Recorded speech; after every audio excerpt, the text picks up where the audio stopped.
Welcome to Learn Law Better. Have you heard conflicting information about whether to create your own law school outlines?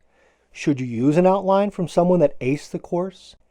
Today, let me help you understand how the brain works so that you can get better grades.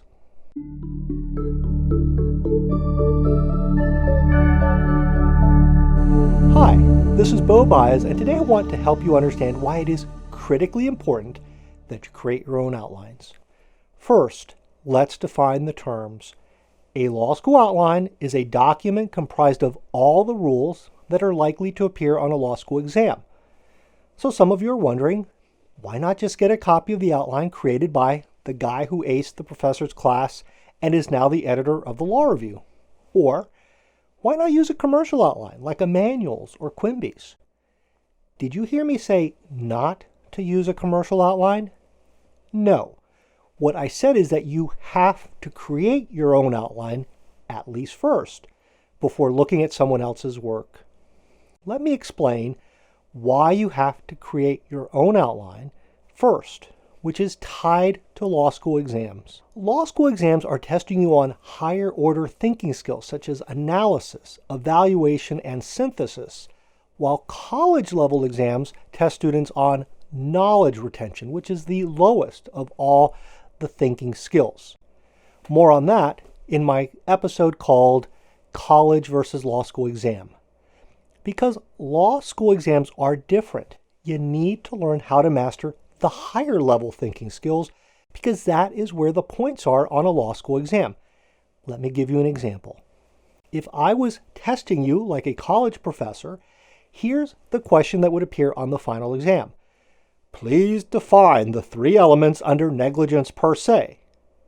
If that was the type of exam I and other law professors gave, then using a commercial outline would be the best possible option. But that's not what you're going to encounter in law school. You're going to see a fact pattern that first expects you to spot the issue and then apply it to the rules you studied in the course. I want you to stop thinking of your outline as primarily a tool to remember rules. Yes, it is that, but it can be so much more if you create your own outline. And here's why.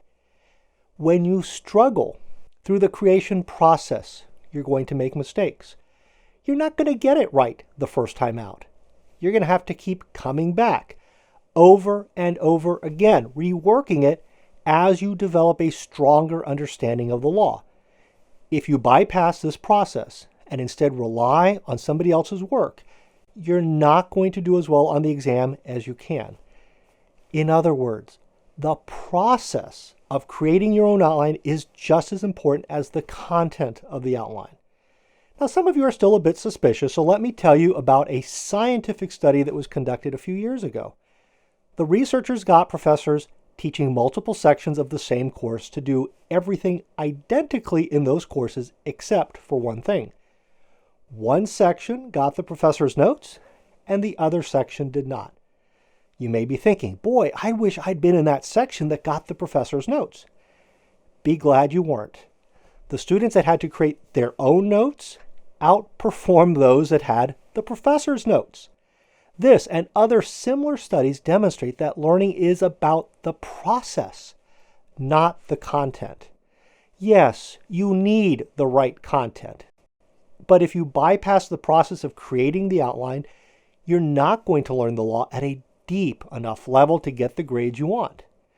If you want to learn more about law school outlines, over the next 2 episodes, I will provide you with the how and when to create them.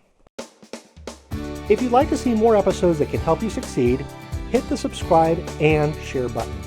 Also, don't forget to check out learnlawbetter.com, where you will find more resources to help you succeed, including my blog, newsletter, and exam bank. Thanks for watching.